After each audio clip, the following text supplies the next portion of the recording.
In today's video, I'm going to teach you how to ship from Kakobuy. By the end, you'll know exactly where to click, what to check, and how to choose the best shipping option for your order. Start by opening the Kakobuy website. Once you're on the homepage and signed in, move your cursor to the profile icon at the top of the page. A menu will appear. From there, click on Warehouse.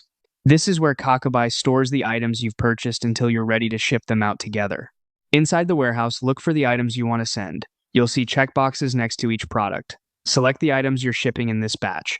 If you're consolidating several purchases into one parcel, make sure all of those items are checked. When your selection looks right, click Submit to start creating the shipment. You'll be taken to the shipment page. First, choose your delivery address. Pick the correct address from your saved list and confirm details like the street, apartment number, and postal code. Accurate information here prevents delays and return to sender issues. Next, review the product list for this shipment. Confirm quantities, sizes, and any variants. If something doesn't belong in this parcel, go back and adjust your selection in the warehouse before proceeding.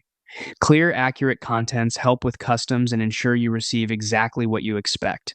Now set your packing details. This is where you can indicate if items should be consolidated, if you prefer minimal packaging to save weight, or if fragile goods need extra protection. Small choices here can influence both cost and condition on arrival, so match the packing to the items you're sending. When that's done, choose your logistics option. You'll see available shipping lines with estimated delivery times and prices. Consider total cost, delivery speed, and any size or weight limits. Select the service that best fits your needs, then confirm by clicking Select. Finally, review everything once more and click Submit. Your shipment request is now in, and Kakobuy will process and hand it off to the carrier. Keep an eye on your orders page for status updates and tracking once it's available.